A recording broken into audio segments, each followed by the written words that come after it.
High and low சேனலை மறக்காம subscribe பண்ணிருங்க அண்ட் மறக்காம பெல் பட்டனையும் கிளிக் பண்ணிருங்க. Hello all, welcome to my channel. So இன்னைக்கு எபிசோடுக்கான செகண்ட் ப்ரோமோ போட்டாங்க. இந்த வாரத்தோட கலர் ஆஃப் த வீக் யாருன்னு பாத்தீங்கன்னா ஆரி. ஃபேன் ஒருத்தர் ஆரிக்கு கால் பண்ணி பேசுறாரு. என்ன பேசுறாருன்னு பாத்தீங்கன்னா, அன்னியன் படத்துல அம்பின்ற நல்ல கேரக்டர் இருக்கும். இந்த கேரக்டர் சுத்தி இருக்கிற யாருக்குமே பிடிக்காது. ஏன்னு பாத்தீங்கன்னா அந்த கேரக்டர் எப்பவுமே ரூல்ஸ் அண்ட் ரெகுலேஷன் பத்தி பேசிக்கிட்டே இருக்கும். அதனால அந்த கேரக்டரை யாருக்குமே பிடிக்காது அண்ட் யாருமே பேச மாட்டாங்க. நீங்களும் அப்படி இருக்கனால கண்டிப்பா மத்த ஹவுஸ்மேட்ஸுக்கு ஜெல் ஆறதுக்கு கஷ்டமா இருக்கும். இதனால கண்டிப்பா உங்களோட ஃப்ரெண்ட்ஷிப் பாதிக்கும். நீங்க மட்டும் தனியா இருப்பீங்க. ஏன் இப்படி இருக்கீங்கன்னு சொல்லிட்டு கேக்குறாரு.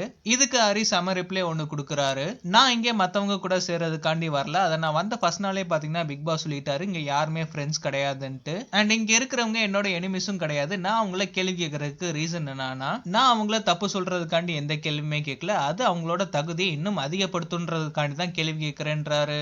கமல் ஆரியோட இந்த பதிலுக்கு கியூட்டா ஸ்மைல் பண்றாரு. அண்ட் ரம்யா பாத்தீங்கன்னா சிரிச்சுக்கிட்டே இருக்காங்க. பாலாஜி அண்ட் ரியோ ஆரி பேசுறதையும் காலர் பேசுறதையும் உன்னிப்பா கவனிச்சுக்கிட்டே இருக்காங்க.